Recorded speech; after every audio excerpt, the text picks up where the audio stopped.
Bonjour Madame Sabatier, je vous demanderai tout d'abord de bien vouloir vous présenter. Bonjour Michel, bonjour à tous. Je suis donc Christine Sabatier. J'enseigne depuis 35 ans dans une école parisienne le français, langue étrangère, mais plus particulièrement la phonétique, à des étudiants étrangers. Et c'est cette expérience dont je vais vous parler à l'instant. Comment définiriez-vous la méthode articulatoire telle qu'utilisée dans l'enseignement du français langue étrangère? Alors, effectivement, donc, j'enseigne la phonétique, et j'enseigne la phonétique dans la classe de langue, mais avec des laboratoires. Vous me parlez de phonétique articulatoire, je ne suis pas totalement certaine de faire que ça. Je vais vous parler de mon expérience et vous jugerez à la fin si vraiment je ne fais que de l'articulatoire. Je pense que nous mélangeons un petit peu toutes les approches, hein, que nous ne privilégions pas une seule approche. Dans ces cas, sur quel principe repose la méthode que vous utilisez dans vos cours? Alors, je ne sais pas, je pense qu'il y a un bon principe serait que il n'y a pas d'étudiant idéal, il n'y a pas non plus de professeur idéal, il n'y a pas de méthode idéale. Il faut probablement essayer, tâtonner, proposer beaucoup de choses selon les étudiants, selon leur langue maternelle, pour les aider au maximum dans la perception des sons du français et la production des sons du français. Donc, tout est bon. La verbotonale comme l'articulatoire. Si je devais vous poser la question qui fâche, quels sont les avantages que présente la méthode articulatoire, quelle serait votre réponse? Alors, la méthode, il me semble que la méthode articulatoire permet peut-être d'intellectualiser un petit peu les choses. Alors, pour des étudiants débutants avec lesquels on ne peut pas beaucoup parler, beaucoup décrire, effectivement, il faut peu d'articulatoire. Dès qu'on arrive dans des niveaux un peu supérieurs, un peu plus hauts, on peut quand même expliquer certaines choses au niveau articulatoire. On peut expliquer par exemple qu'en français, eh bien, la différence entre I et U, c'est tout de même un résonateur supplémentaire formé par l'avancement des lèvres. Leur faire comprendre que le français est une langue quand même très labialisée par rapport à d'autres langues où il y a peu de projection des lèvres. Alors, si ça peut les aider de leur dire, voilà, en français, il faut parler avec les lèvres, il faut projeter pour faire le U, et c'est pas I, hein, I. Bon, ça peut aider certains. Voilà. Donc, si ça peut les aider, ben on le fait. Les niveaux débutants, effectivement, c'est beaucoup plus difficile, hein, puisque ils n'ont pas forcément les mots pour comprendre le vocabulaire, pour comprendre les descriptions techniques. Et y aurait-il des inconvénients, selon vous, à ce type d'approche? Ben effectivement, si c'est une méthode qui est quand même un petit peu intellectuelle, où il s'agit de comprendre ce qui se fait, mais ça s'arrête là, après il faut faire. Donc ça ne suffit pas, effectivement, ça ne suffit pas. Je pense que là, la verbotonale, en tout cas un certain point de la verbotonale, sans être spécialiste, alors vous me direz, mais peut prendre le relais. Et puis, quelque chose de très intuitif, ce travail en laboratoire que nous faisons, où les étudiants écoutent et entendent et s'imprègnent, je dirais, et puis après, je ne sais pas exactement comment ils s'en sortent, mais bon, petit à petit, l'écoute, ça me semble tout à fait fondamental. Donc, vous êtes une adepte du travail en laboratoire. Quels seraient les avantages, selon vous, du laboratoire de langue pour l'enseignement de la prononciation? Alors, tout dépend évidemment comment on va s'organiser pour le travail en laboratoire. Là, il faut que je vous dise quelque chose qui me semble vraiment important. les étudiants ont donc avec nous 1 heure de phonétique qui se sépare en 2 parties. Une première partie en classe et une deuxième partie au laboratoire. Donc 30 minutes en classe, 30 minutes au laboratoire. Pendant les 30 premières minutes, on va leur expliquer ce qui se passe. On va leur expliquer, on va leur présenter les... Alors on travaille toujours, le plus souvent, des sons en opposition. Nous savons que dans la langue, il n'y a que des différences, donc nous en profitons. On va leur expliquer, effectivement, de façon un petit peu articulatoire dans un premier temps et selon les niveaux, la différence par exemple entre I et U. Bon, on va leur présenter les exercices, on va éliminer en classe tous les problèmes de lexique afin qu'ils ne soient pas bloqués au moment où ils vont répéter par le lexique. C'est quand même plus facile de répéter quelque chose dont on comprend le sens. On va les faire répéter ensemble, enfin je dis ensemble, dans la classe individuellement, mais chacun entendra la correction qui sera faite pour les uns et les autres. On ne pourra pas en classe s'étendre trop sur la difficulté de chacun, parce que nous n'avons que 30 minutes, et qu'on ne veut pas... parce que si dans la classe, ce n'est pas une classe totalement homogène au niveau de la langue, certaines difficultés vont concerner certains étudiants et pas d'autres. Alors pour que personne ne se sente trop lésé ou trop avantagé, on corrige chacun, je dirais rapidement mais sérieusement, et ensuite on va aller au laboratoire, et l'avantage donc du laboratoire, ce sera peut-être de permettre d'individualiser l'enseignement, l'apprentissage, tout en restant dans un milieu un peu collectif. C'est-à-dire que, au moment du laboratoire, on va enregistrer la leçon, telle que nous l'avons présentée dans la première demi-heure, et ensuite, l'étudiant va travailler pendant une vingtaine de minutes, en écoutant et en répétant encore une fois, et le professeur, lui, va écouter chaque étudiant, et là, il va pouvoir le corriger. Et il va pouvoir, alors en fonction de son savoir d'enseignant, utiliser toutes les méthodes qui sont à sa disposition. Si c'est un professeur qui est particulièrement féru de méthodes verbotonales, il va pouvoir là faire des exploits, bien aider l'étudiant. Donc, à la fois le laboratoire, ça va permettre d'individualiser l'aide, le travail, et en même temps, ça va permettre aux étudiants, pendant une vingtaine de minutes, d'écouter et d'entendre, en espérant. Voilà.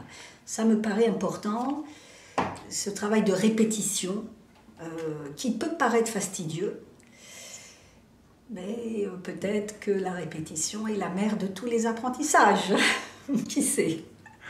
Et dites-moi, que préfèrent les étudiants au fond, le prof ou le labo? Alors, je pense qu'il n'y a pas de labo sans le professeur. Là, ce serait vraiment terrible. Il faut absolument que le travail au laboratoire soit préparé. Voilà. Alors, on pourrait répondre par la question en montrant que certains étudiants veulent travailler chez eux. Ce sont là les étudiants très motivés. Ils veulent travailler chez eux, tout seuls, et ils nous demandent s'il y a des sites, si nous connaissons des sites qu'on pourrait leur recommander.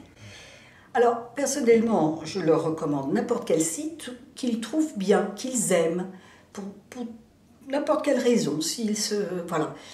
Alors, ils vont écouter et en fait, ils reviennent souvent nous voir en nous disant « Oui, c'est bien d'écouter, mais quand on répète tout seul, on ne sait pas si ce qu'on a fait, c'est bien ou pas bien. » C'est le point. C'est pour ça que le travail en laboratoire, quand on parle de travail en laboratoire, il faut bien comprendre que c'est un travail au laboratoire avec le professeur. Et que le professeur doit être très actif. Là, c'est vraiment... Et l'étudiant n'est pas seul. Il ne se contente pas d'écouter et de répéter vaguement, d'écouter... Voilà. Le professeur va venir l'aider. Il peut à tout moment, d'ailleurs, appuyer sur un bouton pour que le professeur vienne le voir s'il a une question, etc. C'est très interactif. Et le professeur peut l'aider. Donc c'est vraiment le laboratoire avec un professeur. Et d'ailleurs, ils n'ont pas accès, dans mon école, ils n'ont pas accès seuls au laboratoire. Il faut vraiment qu'il y ait un professeur avec eux. D'accord, donc ça veut dire qu'il n'y a pas de libre service. Il n'y a pas de libre service, c'est vraiment un cours où l'étudiant, le professeur aide l'étudiant dans sa production et sa perception des sons du français. Comment construisez-vous une séance de correction phonétique dans ces cas-là? Il y a le premier exercice. Alors la première chose que va faire le professeur donc, en classe, avant d'aller au laboratoire, pendant cette première demi-heure, on va présenter les deux sons. Alors prenons par exemple IU. Donc on va écrire effectivement en phonétique les deux sons. Alors préalablement, on aura expliqué dans les leçons préliminaires l'alphabet phonétique, qu'est-ce que l'alphabet phonétique, de faire bien attention d'écrire quand on écrit entre barres, entre crochets, c'est pas l'alphabet, ce ne sont pas des lettres, ce sont des symboles phonétiques, ça c'est pas toujours évident. Bon, parfois d'ailleurs pour les débutants, la question se pose de savoir si dès le niveau débutant, il faut utiliser ou non l'alphabet phonétique. Bon. Alors, prenons la leçon IU, on va alors présenter, on va écrire au tableau les deux sons et on va leur présenter la différence précisément au niveau là, tout de suite on commence dans l'articulatoire, on va leur présenter la différence entre I- et U, lèvres avancées. On va éventuellement leur dire que la langue est plutôt en avant, mais on y reviendra plutôt quand on fera U ou. Bon. Ensuite, on leur donne, après avoir donné une petite explication articulatoire, on leur donne les orthographes avec des exemples. On essaye de trouver des exemples qui seront justement favorables à la voyelle, avec un contexte favorable. Donc, du, on mettra, par exemple, on va écrire U, et puis on mettra plutôt du, on mettra plutôt lune, jus, chu. Enfin, chu, non, parce que, bon, éventuellement, on mettra chute. On mettra toujours des mots, on ne travaille pas avec des logatomes, parce que nous considérons que la langue est toujours productrice de sens, donc on reste dans la langue. Alors, ensuite, on va présenter un exercice de paire minimale.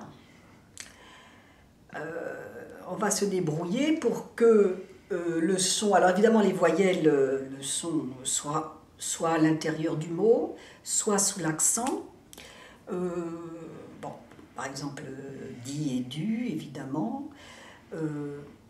Dans les groupes un peu plus forts, on essaiera de trouver des paires minimales, c'est de moins en moins facile quand il y a 2 syllabes ou 3 syllabes, c'est pas évident. On essaye, si on en a, on les présente. L'exercice suivant, ça pourra être des phrases. Alors, les exercices qui sont constitués de phrases sont constitués de 4 phrases. On essaie que chacune de ces phrases ait le même rythme. Non seulement le même rythme, mais aussi donc le même nombre de syllabes et le même rythme. Le même nombre de syllabes d'abord et le même rythme ensuite, pas toujours facile. On essaie de présenter les sons sous l'accent, donc vraiment en finale de phrase. Du genre, il a bu, il a pu, il a su. Et puis bien sûr avec le i, donc par exemple, il est midi, il est ici. Alors là, évidemment, les phrases peuvent là vous paraître faciles, mais bien sûr, dans les niveaux débutants, on va faire des phrases courtes et avec un vocabulaire plutôt facile. Les niveaux les plus forts, pour la même leçon si elle est présentée, le vocabulaire est plus compliqué, plus difficile, les mots sont plus longs et les phrases également plus longues. Voilà. Ensuite, on pourra présenter un exercice où on va essayer, par exemple, de faire en sorte que l'intonation puisse peut-être faciliter le son.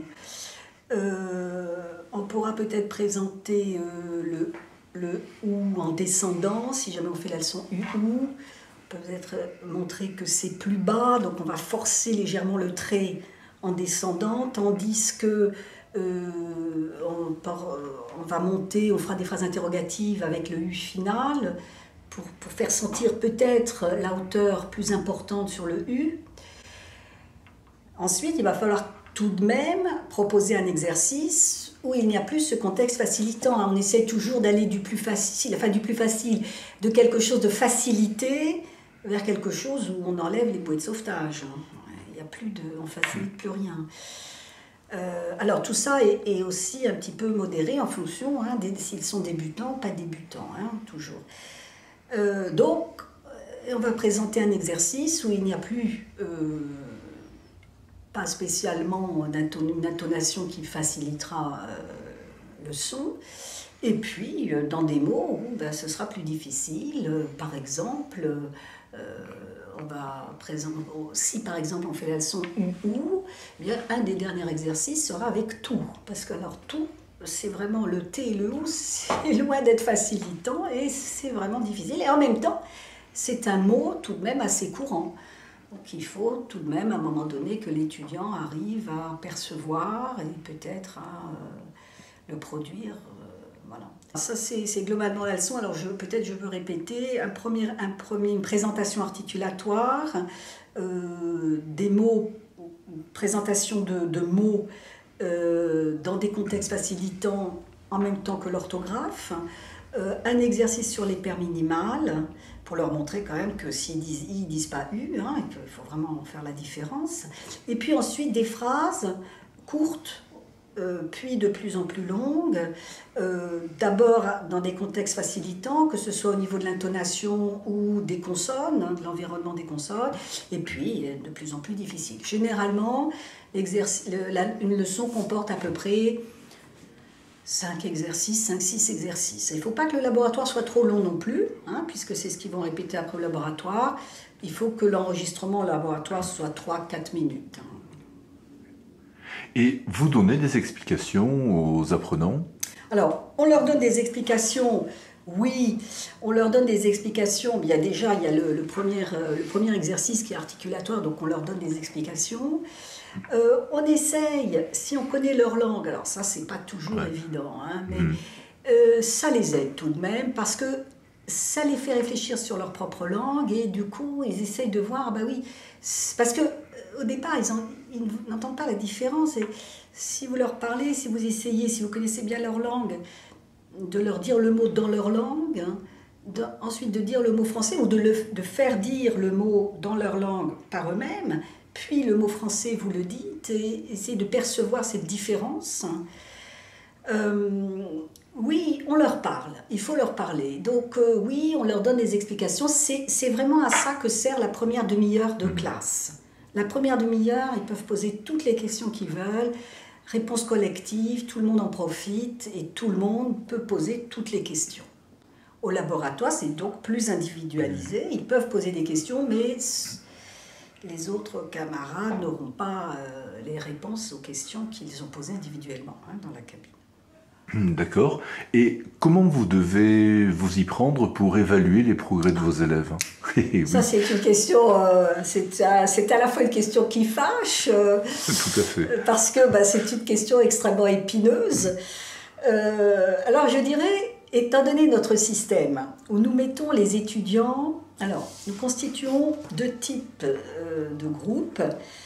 Il y a des groupes, par exemple les débutants et les étudiants débutants élémentaires, A1 et A2, sont mis dans des classes de phonétique. Alors nous constituons des petits groupes de 12-13 personnes. Alors c'est pas toujours facile à respecter, on essaie qu'il n'y en ait vraiment pas plus.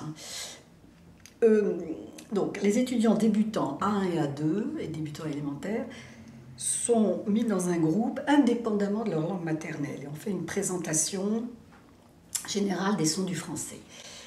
Dans les groupes supérieurs, à partir de B1, B2, C1, enfin B1 en tout cas, B1.1 et B1.2, puisque dans notre école on a sous-divisé le niveau B1, on va mettre les étudiants en fonction de leur langue maternelle. On constitue des groupes de japonais, des groupes de chinois, des groupes d'anglophones, de germanophones, etc. Les évaluer par la suite. Alors, il faut quand même parfois évaluer. Parfois, on a des étudiants qui sont Quand je vous dis qu'ils sont débutants, c'est évidemment par rapport à leur pratique de langue. Quand ils sont élémentaires aussi, c'est-à-dire qu'en classe de langue, ils sont vraiment en A2. Ça nous donne quand même une idée de la phonétique qui n'est pas totalement juste, mais qui n'est pas non plus totalement fausse.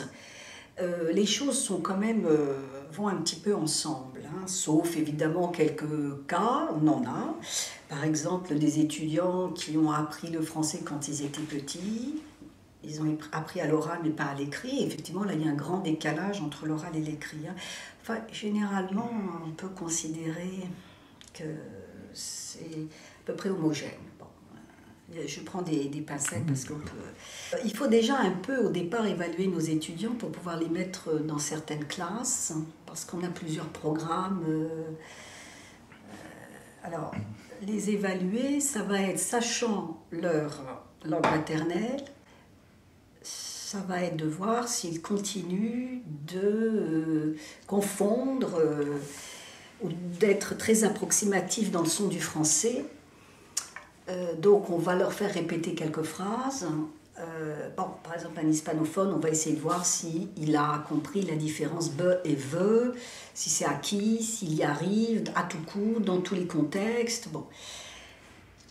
Une fois qu'on leur a mis dans une classe pour hispanophone parce qu'il n'a pas encore bien saisi la différence, on va le faire travailler pendant 30 heures, puisque les étudiants ont 30 heures de phonétique. Et après, effectivement, il faut les évaluer. Quel progrès ont-ils fait? C'est très difficile de répondre. Je vais vous donner une réponse toute personnelle. Oui. Je pense que 30 heures de phonétique ne suffit pas quand vous partez d'un niveau, quel que soit le niveau. Alors évidemment, tout dépend de l'objectif que vous souhaitez atteindre, bien sûr. Bon. Mais quand même, 30 heures de phonétique, c'est peu, c'est très très peu. Et ce qui me semble, en tout cas à moi, étrange, c'est de faire des tests avant la fin de ces 30 heures. Par exemple, si vous présentez la leçon IU d'une heure à un étudiant, c'est pas pour autant que la chose est acquise. C'est une présentation, c'est une sensibilisation, mais il va encore falloir que l'étudiant arrive à prononcer IU dans tous les contextes. Et si c'est par exemple un étudiant hispanophone ou japonais, il faudra aussi faire la leçon BEVE. Parce que faire un U avec un B pour un japonais comme pour un hispanophone, bien sûr le B n'est pas bon, mais pour le japonais en tout cas, le B plus U c'est quelque chose. Hein. Donc, ce qui est certain, je pense, c'est qu'on ne peut pas faire une évaluation avant la fin des 30 heures, avant la fin du package que vous avez donné à vos étudiants. Il faut leur présenter un système assez complet. Ensuite, tout dépendra de leur niveau. Il faudra, avec un étudiant débutant, ne pas être trop sévère, ne pas s'attendre au bout de 30 heures à ce qu'il ait une prononciation parfaite. Alors, ça va être difficile. Qu'est-ce qu'on attend d'un étudiant débutant? Qu'attend-on d'un étudiant élémentaire? Bon. Ce qu'il faut faire, c'est que l'évaluation, l'idéal, ce soit que l'évaluation soit encore un exercice. Hein. Un exercice où vous auriez écrit les phrases, vous écoutez l'étudiant, vous pointez là où ça vous semble un peu pas tout à fait comme il faudrait. Il faut rendre cette feuille avec toutes les phrases et toutes les annotations que vous avez faites, refaire travailler l'étudiant. Après, lui mettre une note, voilà, si vous lui mettez une note parce que nous sommes dans le système. Oui, oui. Alors peut-être, il faut un peu vous voyez, et peut-être faut-il finalement juger sa présence au cours, sa volonté de travailler, de vouloir faire bien, etc. Et puis après, il faut avoir beaucoup de patience et lui expliquer que il faut faire plusieurs fois. Et ne pas être sévère. Je crois qu'il ne faut pas être sévère. Il faut accepter que c'est difficile. La phonétique, c'est un peu comme monter à la corde. Hein? Il y a des gens qui n'y arriveront pas, mais quand même qui pourront faire un petit mètre. C'est déjà ça, suffisamment pour dire « je peux monter à la corde ». Bon, patience, il faut être patient et pas vouloir être trop dans le système d'évaluation. Ou alors encore, je répète une dernière fois, il faut noter la présence en cours, la volonté de l'effort, des choses comme ça. Faites-vous éventuellement référence à une norme de prononciation? Pourquoi et quelle norme? Là aussi, en effet, c'est une question qui fâche, c'est une question épineuse et c'est une question à laquelle les étudiants sont sensibles. Beaucoup d'étudiants nous disent « mais comment faut-il dire c'est pas tout à fait comme ça que j'entends dans la rue. » Bon. Alors, je crois que, en effet, ce qui est certain, c'est qu'il faut leur expliquer que la langue n'est pas monolithe, qu'il y a de la variation et que dans toutes les langues, il faut bien leur expliquer que non seulement il y a de la variation en français, mais que dans leur langue aussi, il y a de la variation. Ce qui parfois les étonne. Il n'y a pas une langue où il n'y a pas de variation, c'est pas possible.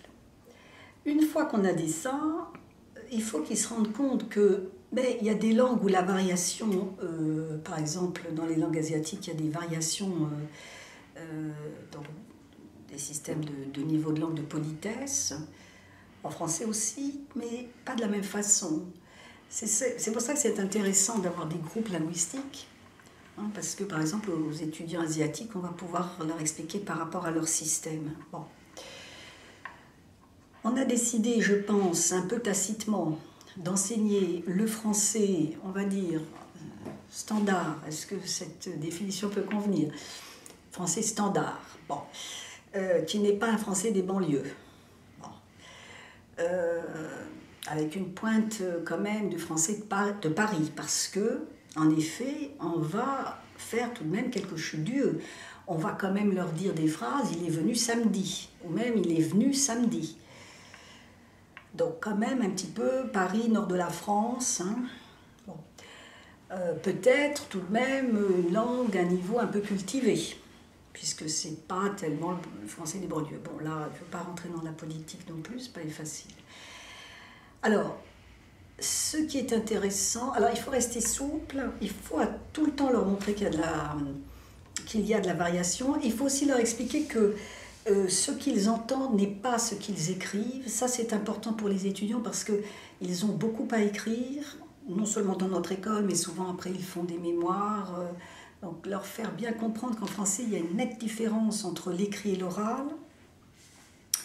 Et nous avons pour les niveaux B2 et C1, justement, un cours sur les niveaux de langue. Sur les niveaux de langue, à propos de deux phénomènes bien typiques du français, que sont la chute du E et les liaisons. Donc, à travers ces deux phénomènes, on va essayer de leur expliquer et de leur donner des cas. Par exemple, bon, les liaisons obligatoires, bon, d'accord, les liaisons interdites, d'accord, et parmi les liaisons facultatives, comment elles s'installent sur une sorte d'échelle de valeur, hein, des niveaux de langue, voilà. C'est pas facile, c'est jamais facile. Les étudiants certains sont très demandeurs, hein, demandent souvent, bon, qu'est-ce qu'il faut dire, comment il faut le dire. Donc, je crois que c'est au professeur de présenter les possibilités et de dire, ben voilà, entre amis, on dira plutôt ça, dans une situation plus formelle, on dira plutôt ça, voilà. Concrètement, comment vous diagnostiquez, vous corrigez un son? Vous avez par exemple évoqué le U et le I. Si j'ai un étudiant qui me dit par exemple « comment vas-tu » au lieu de « comment vas-tu », comment vous allez poser le diagnostic et comment allez-vous tenter d'éradiquer l'erreur? Alors, on va essayer effectivement, en ce qui concerne toujours le I et le U, on est très dans ce nouveau, dans ce résonateur, donc effectivement un étudiant qui ne va pas labialiser, qui va nous dire comment vas-tu, on va essayer de lui montrer qu'il y a un résonateur en avançant les lèvres, il va falloir avancer. Bon. On essaiera, si le ti, si le tu, on va essayer de lui faire prononcer le U dans d'autres environnements consonantiques. en espérant qu'il y arrive peut-être un peu mieux. Par exemple, le jus ou le je, bon, on avance déjà un petit peu les lèvres. Alors, les deux mouvements vont dans le même sens, hein, je, u, on voit bien, donc jus, chute, hein, aller doucement, donc montrer des contextes favorables. Voilà, les deux, montrer un contexte favorable et lui dire qu'il faut, il faut avancer les lèvres. Il faut. Bien. Et pour une consonne, si par exemple vous avez le problème typique de l'hispanophone qui ne prononce pas ze mais qui dit se, par exemple qui confondrait poisson et poison. Alors, toujours pareil, on va lui expliquer, donner une petite explication articulatoire en lui disant le phénomène des vibrations des cordes vocales. On pourra peut-être lui faire sentir, en lui mettant la main ici sur le cou pour qu'il puisse éventuellement sentir les cordes vocales. Et puis, on va essayer de mettre le son. Alors, peut-être pour qu'il sonorise, déjà de le mettre en finale.